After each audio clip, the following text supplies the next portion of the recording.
Eo amin'ny voavoan'ny toe-karena kosa indray tahaka ny isaky ny voalohan'ny volana dia misy ny fihetsehan'ny vidin-tsolika. Tamin'ity volana ity dia fidinana no nihatra tamin'ny vidin-tsolika izany ka teo amin'ny 100 ariary isaky ny litatra eo izay fidinana izay.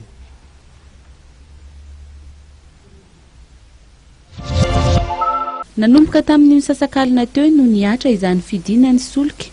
Natomboka tamin'ity volana aogositra ity ka 703 ariary ny lasantsy raha toa ka 703 ariary izany.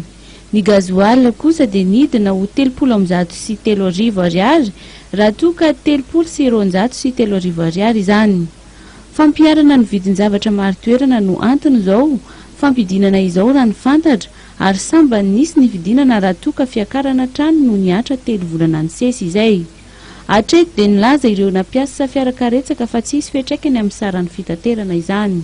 Raha ohatra ny vakely fotsiny aloha tsy mbola misy fivany izany kosa izao eo amin'ny 4 arivo tsy dia misy fivany.